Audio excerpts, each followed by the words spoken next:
History is a selective narrator. It prefers the tidy arcs of triumph and the monumental tragedies that serve a clear narrative purpose. We remember Dunkirk as a miracle of deliverance, a moment where the British soul was forged in the fires of a narrow escape. But history has a shadow, a dark reflection of the Dunkirk spirit that occurred only weeks later, hidden beneath the waves of the Bay of Biscay and the heavy hand of wartime censorship. This is the story of the SS Lancastria, a disaster so profound that it remains the largest single loss of life in British maritime history, yet it exists as a mere footnote in the grand ledger of the Second World War. To understand the Lancastria is to understand the terrifying velocity of the fall of France and the cold, pragmatic cruelty of a government trying to survive its darkest hour. By mid-June 1940, the geopolitical landscape of Europe had effectively disintegrated. The miracle of Dunkirk had concluded on June 4, saving over 330,000 men, but the British expeditionary force was far from fully evacuated. Tens of thousands of British troops, along with RAF ground crews, logistical personnel, and terrified civilians, were scattered across the western and southern reaches of France. As the German panzers pivoted south, slicing through the remaining French defences like a hot blade through wax, the British launched Operation Ariel. This was the desperate, less-remembered sequel to Dunkirk, a scramble to evacuate the remaining forces from ports like Cherbourg, Brest, and Saint-Nazaire. It was a race against a collapsing front, conducted under a sky increasingly owned by the Luftwaffe. The SS Lancastria, a 16,000-ton Cunard liner converted into a troopship, was the centerpiece of this frantic exodus. Originally built to carry 2,200 passengers in luxury, she arrived at the Loire estuary on the morning of June 17. The scene at Saint-Nazaire was one of controlled panic. The harbour was a bottleneck of desperation. Thousands of men stood on the quays, watching the horizon for the dust clouds of German armour, while the waters of the estuary were cluttered with ships of all sizes. The Lancastria anchored 5 miles offshore in the Charpentier Roads, a position that offered deep water but left her a sitting duck, devoid of the protection of the harbour's anti-aircraft batteries. Systemic failure is rarely the result of a single error, it is a compounding interest of bad decisions. On that morning, the British Admiralty and the local naval commanders were operating in a vacuum of intelligence and a surplus of fear. Captain Rudolph Sharp, the master of the Lancastria, was an experienced seaman, but he was placed in an impossible position. He was given a vague, verbal order that would seal the fate of thousands, load as many people as possible, without regard for international law or the ship's official capacity. There were no manifests. No names were taken. No counts were finalized. Soldiers, refugees, and families were simply funneled from destroyers and tenders onto the massive liner in a relentless, grey tide of humanity. As the afternoon sun climbed, the Lancastria became a floating city of the damned. Estimates of those on board range from 4,000 to over 9,000 people. Men were packed into the holds, standing shoulder to shoulder in the darkness.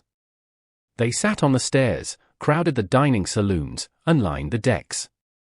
There were not enough lifebelts for a third of the souls on board, and the number of lifeboats was a cruel joke in the face of such overcrowding. Yet, there was a strange, misplaced sense of relief among the troops. They believed that once they were on a British ship, the danger was over. They were wrong. The systemic failure extended to the skies, the promised air cover from the RAF was intermittent and spread thin across the entire coastline, leaving the massive target in the estuary vulnerable to the predatory reach of the Luftwaffe's Junkers 88 bombers. The first hint of the coming cataclysm arrived at roughly 1:50 p.m. when a Junkers 88 dropped a bomb near the Orense, another troopship nearby. The warning was clear, but the Lancastria remained at anchor. Captain Sharp was waiting for a destroyer escort that was delayed by the chaotic logistics of the evacuation. This was the fatal tactical pause.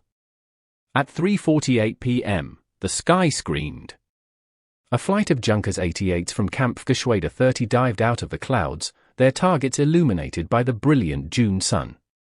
The Lancastria, enormous and stationary, was an easy mark.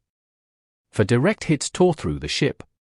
One bomb plunged straight down the main funnel, exploding in the very heart of the vessel, while others ripped through the cargo holds where thousands of men were packed in the dark. The structural failure was instantaneous. The explosion in the hold Didin and Appos, just kill hundreds, it ruptured the ship's fuel tanks, releasing 1,400 tons of thick, heavy bunker oil into the surrounding water. The Lancastria began to list almost immediately. Inside the ship, the scene was a descent into a mechanical hell. The lights failed, plunging the overcrowded holds into pitch blackness. Men struggled to find the few available exits as the sea poured in. On the decks, the list became so steep that launching lifeboats became an exercise in futility. Some boats were lowered only to be smashed against the hull, while others were swamped by the sheer weight of people jumping from the railings. In less than 20 minutes, the pride of the Cunard line would be gone. As the ship rolled onto her side, the true horror of the Lancastria disaster shifted from the steel of the ship to the surface of the water. The sea was no longer water, it was a viscous, black slurry of fuel oil. Thousands of men, many who could not swim, were plunged into this toxic soup. The oil burned their eyes, filled their lungs, and weighed down their clothing. But the Luftwaffe was not finished.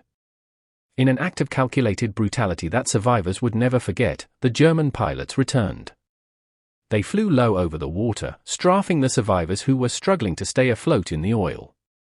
They dropped incendiary bombs into the slick, turning the Bay of Biscay into a literal sea of fire. Men were faced with a choice: drown in the black oil or be burned alive on the surface. In the midst of this carnage, the unsung heroes of the Lancastria emerged from the chaos. There were the crew members who stayed at their posts, attempting to hand out life jackets until the sea took them. There were the men on the deck of the sinking ship who, realizing they were doomed, stood at attention and sang "Roll out the barrel" and "There and Appos, LL always be in England" to give hope to those in the water. Small French fishing boats and British destroyers like the HMS Havelock and HMS Highlander braved the strafing runs to pull survivors from the oil. These rescuers worked until their arms were numb, hauling slick, black figures from the water, often losing their grip as the oil made the survivors impossible to hold. One of the most poignant and forgotten stories is that of the local French civilians from Saint-Nazaire. Despite the looming arrival of the German army, they took to the water in rowboats and small motor launches. They navigated through the burning oil and the hail of machine gun fire to save British soldiers who were, for all intents and purposes, already defeated. These civilians brought the survivors to shore, cleaned the oil from their bodies with butter and rags, and hid them from the advancing panzers. It was a moment of profound human solidarity in an hour defined by systemic collapse and industrial slaughter.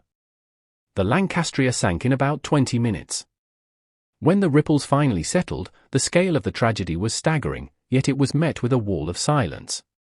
Of the estimated 6,000 to 9,000 people on board, only 2,477 survived. This means that at least 4,000 souls, and likely many more, perished in those 20 minutes. For context, this loss of life was greater than the sinkings of the Titanic and the Lusitania combined. It remains the deadliest maritime incident in the history of the United Kingdom. Yet, as the survivors were brought back to British shores, they were given a chilling order: do not speak of this. The suppression of the Lancastria story was a deliberate act of statecraft. Winston Churchill, informed of the disaster, invoked a D-notice, a formal request to the press to keep the event secret. His reasoning was cold but logical. The British public had just endured the trauma of the fall of France and the narrow escape at Dunkirk. To announce that 5,000 more men had been killed in a single afternoon, just as the nation was bracing for the Battle of Britain, was deemed a blow to morale that the country could not sustain. And "The newspapers have enough disaster for today at least," Churchill reportedly said. And so, the Lancastria was buried. It was not until 5 weeks later, through the reporting of the New York Times and the Scotsman, that the British public learned of the tragedy, and even then, the details were heavily sanitized. The historical irony of the Lancastria is that its very scale is what led to its erasure. Because it did in an Appos, fit the miracle narrative of 1940, it was pushed into the periphery of national memory. There are no grand monuments in London that match the scale of the loss. For decades, the families of the dead were left with vague telegrams stating their loved ones were missing, presumed dead on an unnamed ship. The lack of a manifest meant that hundreds of families never received closure, never knowing if their sons and husbands had died in the explosion, drowned in the oil, or were among those strafed by the Junkers 88s. The philosophical takeaway of the Lancastria is a sobering reflection on the nature of history itself. We often believe that history is a record of what happened, but it is more often a record of what we chose to remember. The Lancastria reminds us that in the machinery of total war, the individual life is a currency that the state is willing to spend and then forget. It highlights the unquote, hierarchy of grief unquote, that exists in national narratives, where some deaths are considered useful for the national spirit, while others are deemed too inconvenient to acknowledge. The men who died in the oil off Saint-Nazaire were just as brave, and their loss just as tragic, as those who died on the beaches of Dunkirk, yet they were denied their place in the sun for the sake of unquote, morale. Unquote. Today, the wreck of the SS Lancastria lies in 60 feet of water, a silent steel tomb and an official maritime grave. It is a place of profound stillness that belies the screaming chaos of its final moments. Every year, a small group of descendants and the few remaining witnesses gather to remember a tragedy that the world was told to forget.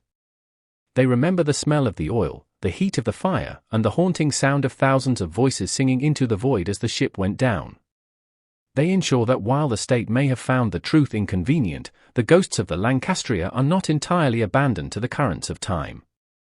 As we look back through the lens of 80 years, the Lancastria stands as a testament to the brutal reality of 1940. It was a year of miracles, yes, but it was also a year of unmitigated horror and systemic failure. The story of the Lancastria is the story of the cost of war, and not just the cost in blood, but the cost in truth. It is a reminder that beneath every great national myth, there are shadows where the forgotten wait for their stories to be told. The water of the Bay of Biscay eventually washed away the oil, and the tides eventually smoothed over the scars in the sand, but the memory of those 4,000 souls remains a persistent, aching pulse in the heart of British history. In the final assessment, the SS Lancastria was not just a ship that sank, it was a sacrifice made on the altar of national survival. It was a tactical disaster born of logistical chaos, a tragedy compounded by the ruthlessness of the enemy, and a secret kept to protect the fragile hope of a nation standing alone. As the sun sets over the estuary of the Loire, the buoy marking the wreck flickers in the twilight, a lonely sentinel for the thousands who never came home. They are the silent witnesses to the darkest hour, the men who were lost in the shadow of a miracle, finally emerging from the depths of censorship to claim their rightful place in the solemn corridors of human memory.